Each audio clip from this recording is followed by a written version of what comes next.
भगवत नाम का महात्म्य। विषयासक्त जीवों के लिए नारद 5 रात्र के अनुसार द्वैत भाव की भक्ति का अनुसरण करते हुए उच्च स्वर से नाम संकीर्तन करना सबसे सरल उपाय है। भक्ति के द्वारा इंद्रियां अपने आप वश में आ जाती हैं, बड़ी सरलता से उनका संयम हो जाता है। ईश्वर के प्रति प्रेम जितना अधिक बढ़ेगा, शरीर सुख भोगने की इच्छा उतनी ही घटती जाएगी। जिस दिन घर में संतान की मृत्यु हो जाती है, उस दिन क्या पति पत्नी का मन देह सुख की ओर जा सकता है? भक्त, पर मैं भगवान से प्रेम करना नहीं जानता। श्री रामकृष्ण, सतत उनका नाम लेते रहो। इससे तुम्हारे भीतर के काम, क्रोध, देह सुख भोगने की वासना आदि सब दूर हो जाएंगे। भक्त, पर मुझे भगवान के नाम में रस नहीं मिलता। श्री रामकृष्ण, तब उन्हीं से व्याकुल होकर प्रार्थना करो जिससे तुम्हें नाम में रुचि हो। वे तुम्हारी प्रार्थना अवश्य सुनेंगे। सन्निपात के रोगी की यदि भोजन के प्रति रुचि जाती रहे तो फिर उसके बचने की आशा नहीं रहती, पर यदि थोड़ी भी रुचि रहे तो बचने की बहुत आशा रहती है। इसीलिए नाम में रुचि पैदा करो, भगवान का नाम लेते रहो। दुर्गा नाम, कृष्ण नाम, शिव नाम, जो नाम तुम्हें अच्छा लगे वही लिया करो।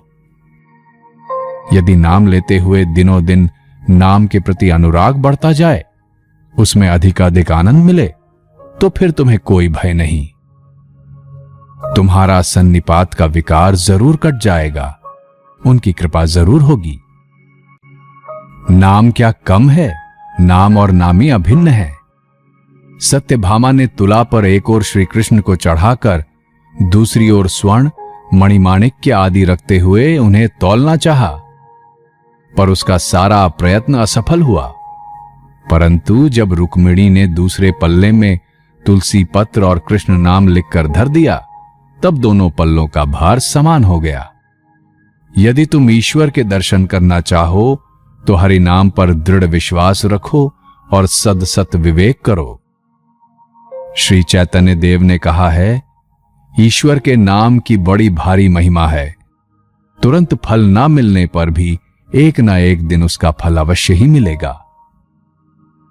घर की कार्निस पर पड़ा हुआ बीज कई साल बाद घर के ढह जाने पर जमीन में जा पहुंचता है और तब उसमें से पेड़ निकलकर उसमें फल लगते हैं। जाने या अनजाने, भूल से या भ्रम से, किसी भी तरह क्यों ना हो, भगवान का नाम लेने से उसका फल अवश्य मिलेगा। कोई नदी पर जाकर स्नान करे तो उसका जैसा स्नान होता है, वैसा ही अगर किसी को पानी में ढकेल दिया जाए तो उसका भी स्नान हो जाता है। और कोई सोया हुआ हो और उस पर पानी डाल दिया जाए तो उसका भी स्नान हो ही जाता है। जाने अनजाने किसी भी रीति से ही क्यों न हो, अगर कोई अमृत कुंड में एक बार गिर पड़े तो अमर हो जाता है। इसी प्रकार कोई जाने अनजाने में या और किसी भी तरह भगवान का नाम क्यों न ले, वो अंत में अमृत प्राप्त करता है। केवल नाम ग्रहण से ही भगवत दर्शन हो सकता है, ऐसा कहने वाले किसी धर्म प्रचारक से श्री रामकृष्ण ने कहा था। अवश्य ही भगवान के नाम की बड़ी महिमा है, पर अनुराग के बिना क्या होगा। भगवान के लिए प्राण व्याकुल होने चाहिए।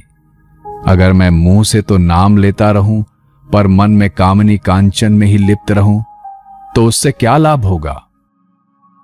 अगर बिच्छू ने काटा हो तो सिर्फ मंत्र पढ़ने से जहर नहीं उतरता, कांडा जलाकर उसका धुआं भी देना पड़ता है।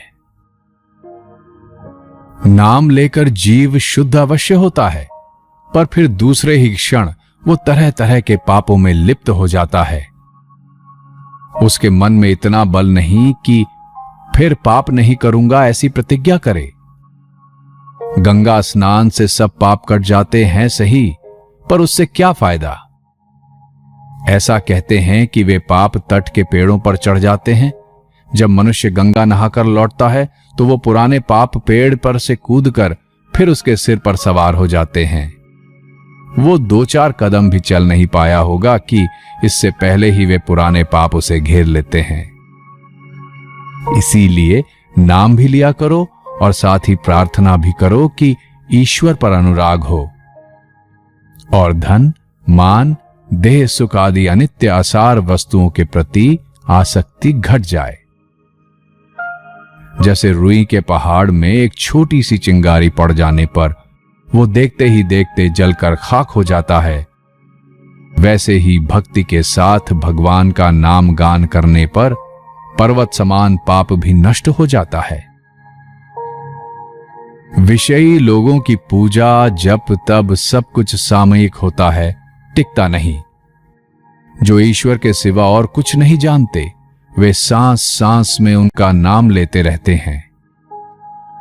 कोई मन ही मन सतत ओम राम ओम जपता रहता है। ज्ञान मार्गी साधक सोहम सोहम जपता जाता है। किसी किसी की जीभ तो सदा हिलती ही रहती है। जप करना यानी निर्जन में चुपचाप भगवान का नाम लेना। एकाग्र होकर भक्तिपूर्वक उनका नाम जपते रहने से उनके रूप के दर्शन होते हैं, उनका साक्षात्कार होता है। जैसे जंजीर से बंधी हुई बल्ली गंगा में डुबोई हुई हो और जंजीर का दूसरा छोर तीर पर बंधा हुआ हो, तो जंजीर की एक एक कड़ी पकड़कर आगे बढ़ते हुए पानी में उतरकर उसी तरह चलते चलते बल्ली का स्पर्श किया जा सकता है।